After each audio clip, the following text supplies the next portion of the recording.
कधी लक्षात आलंय का, तू बदललास म्हटलं की समोरचा का गप्प होतो?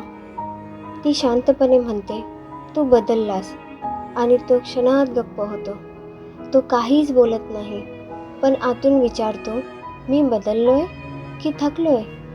कधी कधी उत्तर भांडणात नसतं, ते बोलण्यात असतं. ती पुन्हा म्हणते, आधी तू असा नव्हतास. तो पुन्हा शांत आणि दूर. तू बदललास हे वाक्य दोष देत नाही, ते आठवण करून देतं. आपण कधीतरी जवळ होतो. बदलणं चुकीचं नाही, न बोलता बदलणं दुखतं.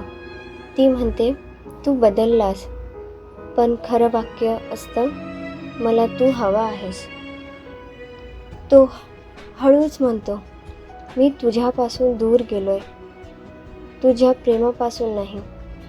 तो फक्त जोडीदार नाही राहत, तो ऐकणारा माणूस बनतो. वाक्य बदलू नका, अर्थ सांगा.